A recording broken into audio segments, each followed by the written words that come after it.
চাওক মই যি স্থানত এই মুহূৰ্তত উপস্থিত আছো আৰু এই স্থানত আপুনি এই মুহূৰ্তত এভুমুখি মাৰিলে আচলতে অনুমান কৰিব পাৰিব যে উজনিৰ যি প্ৰলয়ংকৰী বান সেই বান আচলতে কিমান ভয়াৱহ আছিল।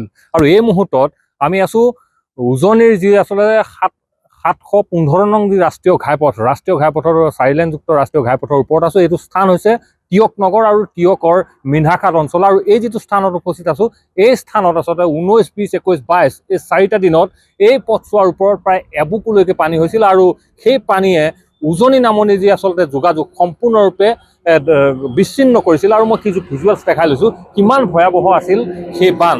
এই যি স্থান আচলতে এই স্থানত আচলতে এই বানে এই পথটো সম্পূৰ্ণৰূপে উটুৱাই লৈ গৈছিল। এনেধৰণে এয়াই নহয়, আচলতে বৃহত্তৰ যিটো পথ এই পথটোৰ আচলতে বিভিন্ন অঞ্চল আচলতে বানে বুৰাই নিছিল। আৰু মই কৈছোঁ যে এই যিটো স্থান আছিল এই স্থানটোত এবুকুলৈকে আচলতে পানী হৈছিল আৰু সম্পূৰ্ণৰূপে যোগাযোগ বিচ্ছিন্ন হৈছিল। এতিয়া আমি পাছৰ বিষয়টোলৈ আহোঁ। এই ঘটনাসমূহ কিয় হৈছিল?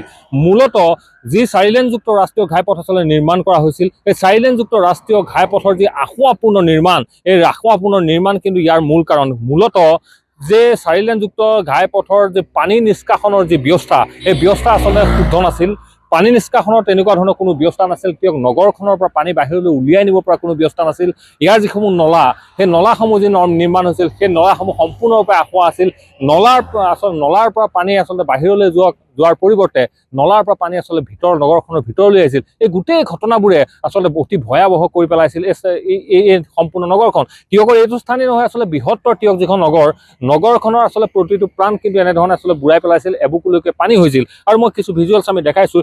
এই স্থানটোত আচলতে পানী নিষ্কাশনৰ ব্যৱস্থা নাই। যেতিয়া পানী আচলতে ভৰপক হৈছিল সেই সময়ত আচলতে জিলা প্ৰশাসনে আচলতে কিছু তৎপৰতা লৈছিল, আংশিকভাৱে কিছু সকাহ দিবৰ কাৰণে এই যিটো নলা ভাঙি পেলাইছিল তেওঁলোকে।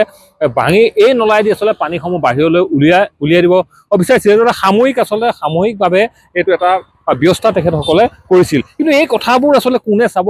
যিহেতু কৈছোঁ যে 2014 চনৰ পৰা সেই একেটা প্ৰসংগতে কিন্তু বাৰম্বাৰ আমি বাতৰি কৰি আছোঁ, বিভিন্ন দল সংগঠনে কৈ আছে। আৰু সেই সময়ত ৰাষ্ট্ৰীয় ঘাইপথ প্ৰাধিকৰণে এই কথাটোত আচলতে গুৰুত্ব নিদিয়ে। তেওঁলোকৰ কয় যে তেওঁলোকৰ আচলতে উচ্চ মানসম্পন্ন আচলতে যিসকল অভিযন্তাসকলৰ আচলতে তৎপৰতা যিসকল বনিছে, কিন্তু সাধাৰণ ৰাইজৰ যি কথা তেওঁলোকে মানি নলয়। এই কথাটো কেনেকুৱা ধৰণৰ? এই যিটো বান, এই যিটো পানী হ'ল আচলতে এই যিটো স্থানত আছে ইয়াত এবুকুলৈকে পানী হৈছে, সম্পূৰ্ণৰূপে যোগাযোগ ইয়াত 3টা দিন বিচ্ছিন্ন হ'ল উজনি নামনি।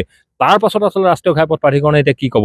যিটো কথা বাৰম্বাৰ কৈছিল যে এইসমূহ নলা বনোৱাত অসুবিধা হৈছে, ভুল হৈছে, পানী নিষ্কাশনৰ তেনেকুৱা ধৰণৰ কোনো ধৰণৰ ব্যৱস্থা নাই।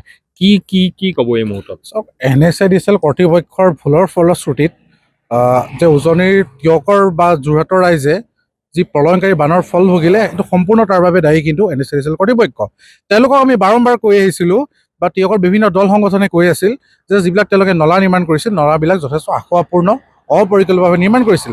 আৰু তাৰ ফলশ্ৰুতিত পাছত এটা কোম্পানীয়ে যেতিয়া কামটো আৰম্ভ কৰিছিল তেতিয়া তেওঁলোকৰ এটা নিৰ্দেশনা আছিল 2টা পাৰে প্ৰায় 6 কিলোমিটাৰ তেওঁলোকে নতুনকৈ নলা নিৰ্মাণ কৰিব লাগিছিল, আগৰ যিহেতু আসোঁৱাহপূৰ্ণ কাম আছিল। কিন্তু তাৰ পৰিপ্ৰেক্ষিতত তেওঁলোকে সেই কামটো নকৰি মাত্ৰ 6 ইঞ্চি ওখ কৰি তেওঁলোকে নলা নিৰ্মাণ কৰি দায় সাৰিলে। আৰু তাৰপিছত তেওঁলোকে বিল লৈ পলাই গুচি গ'ল।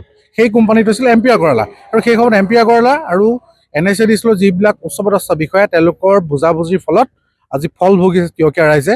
আমি যোৰহাটৰ আয়ুক্তগৰাকীক এই সময়ত আমি ক'ব বিচাৰোঁ যে সময় থাকোঁতে যিহেতু খৰালিকাল আহি আছে, এই সময়ত পুনৰবাৰ পুনৰীক্ষণ কৰক। মুখ্যমন্ত্ৰীগৰাকীৰ লগতে আমি স্থানীয় বিধায়ক বিকাশ শইকীয়া ডাঙৰীয়াকো অনুৰোধ জনাব বিচাৰোঁ, আপোনাৰ প্ৰত্যক্ষ পৃষ্ঠপোষকতাত গোটেই বিষয়টো, গোটেই 4 লেনৰ ক'ত আসোঁৱাহপূৰ্ণ কাম হৈছিল সেইখিনি পুনৰীক্ষণ কৰি পুনৰ নিৰ্মাণ কৰক। তেতিয়া আচলতে যিটো ৰাইজে ভাবি আছিল যে 4 লেনৰ যিটো সাকাৰ ৰূপ, সেই সাকাৰ ৰূপটো তেতিয়া আমি পাবলৈ আশাবাদী। নিশ্চিতভাৱে চাওক, এইসমূহ আসোঁৱাহ যিহেতু দূৰীকৰণ কৰিব লাগিব। যদি দূৰীকৰণ কৰিব পৰা নাযায়, যে অদূৰ ভৱিষ্যতলৈকে কিন্তু এই বৃহত্তৰ অঞ্চলসমূহৰ বান কোনো কাৰণতে নকমিব আৰু ৰাইজে আচলতে ভুগিব লাগিব।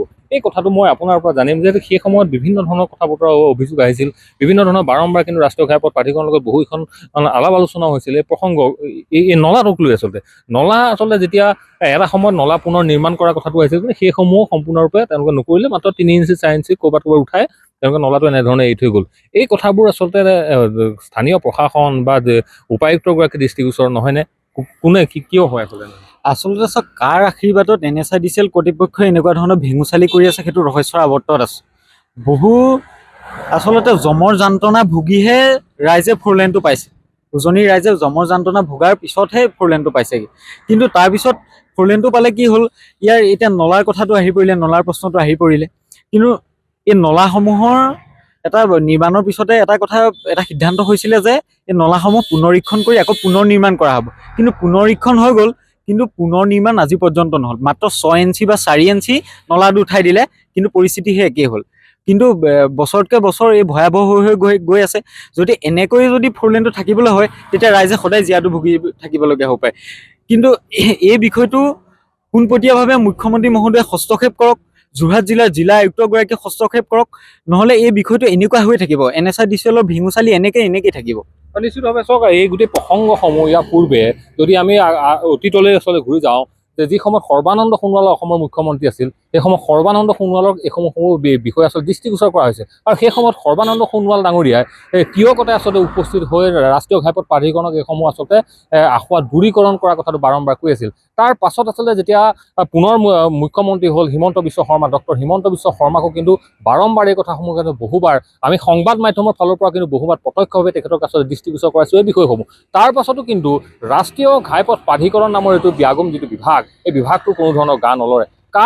কাৰ আচলতে আশীৰ্বাদত আচলতে এইসকল বিষয়া বা এইসকল নিৰ্মাণকাৰী সংস্থা আচলতে চলে, সেইটো এই মুহূৰ্তত এটা প্ৰশ্ন। কিন্তু তথাপিতো এই ছবি আমি বাৰম্বাৰ দেখুৱাইছোঁ, পুনৰ দেখুৱাইছোঁ ৰাজ্যখনৰ মুখ্যমন্ত্ৰীজনক, স্থানীয় বিধায়কজনৰ দৃষ্টিগোচৰ কৰাইছোঁ, সমান্তৰালভাৱে যোৰহাট জিলাৰ যিগৰাকী আয়ুক্তগৰাকীক আমি দৃষ্টিগোচৰ কৰাইছোঁ। এইকাৰণে দৃষ্টিগোচৰ কৰাইছোঁ, এই ভয়াৱহ বানে আচলতে আমাক সকলোকে শিকাব লাগে। আৰু এই যিসমূহ যদিও আখোৱা এতিয়াও সময় আছে, পুনৰ এইসমূহ নিৰ্মাণ কৰিব লাগে, আখোৱা যদি দূৰীকৰণ কৰিব পৰা নাযায়, যে অনাগত ভৱিষ্যতত যে উজনি নামনিৰ যে এই যোগাযোগ প্ৰতিবাৰে যে বিচ্ছিন্ন হৈ থাকিব, সেইটো কথা কিন্তু এই মুহূৰ্তত নিশ্চিতভাৱে প্ৰতীয়মান হৈছে।